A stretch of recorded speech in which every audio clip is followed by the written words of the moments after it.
videoda sizlar bilan ozish temasida gapiramiz. Mani o'rtacha vesim 42 kilodan to 47-48 kilogacha edi, даже to'ydan keyin. O'sha paytlar menga aytardilar, "Конечно, детская матка, chunki siz o'zingiz ozg'insiz, siz ves olishingiz kerak, normalniy yeyishingiz kerak, vitamin bo'lishi kerak organizmda.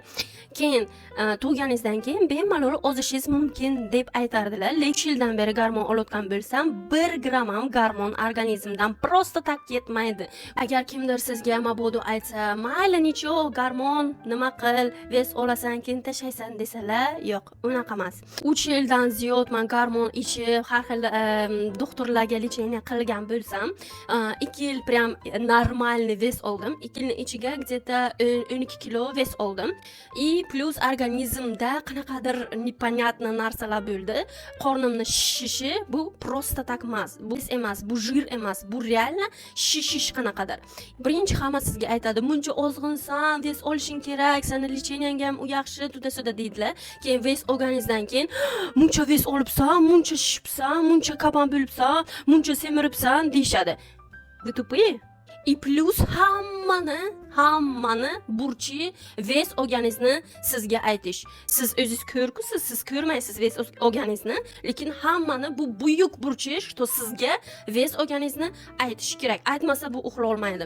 Keyin siz даже gormon bilan ves atok olgan bo'lsangiz, hamma sizga aytadi, "Sen ko'p yegansan, sen ozgina og'zingni yopishing kerak. Sen yemasliging kerak. O dieta qil, ozish muncha qiyinmi?" deb aytishadi. Deli o'ylamaydilarki, что bu atok, bu ves olganing bu seni gormonalniy nimadirlaring. В общем, даже o'sha eringizga ham siz yoqmay qolasiz. Lishniy ves bilan, qanaqadir atoklar bilan, qanaqadir mentalniy narusheniya bilan, qanaqadir gormonalniy izmeneniyalar bilan siz bugun 15-yanvar va bugundan men o'zimni qo'lga olishga harakat qilaman.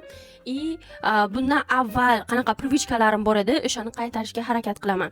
Va limon ichardim. Mana bunaqa butulочкam bor edi.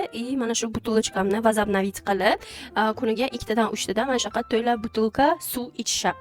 Va avval bo'sh paytimda faqatgina rastashka, trenirovka qilardim. Va menda mana shunaqa kovrik bor. Shu kovrikni yordami bilan biz sizlar bilan trenirovka qilamiz. Storiesimda sizlarga ozgina trenirovka va o'sha prime'imdagi nilushkani qaytarishga harakat qiladigan harakatlarimni storiesimga bo'lishaman. Albatta sizlarni qanaqadir ozish uchun life hacklaringiz bo'lsa, обязательно kommentariyada yozib qoldiringlar. Всем пока.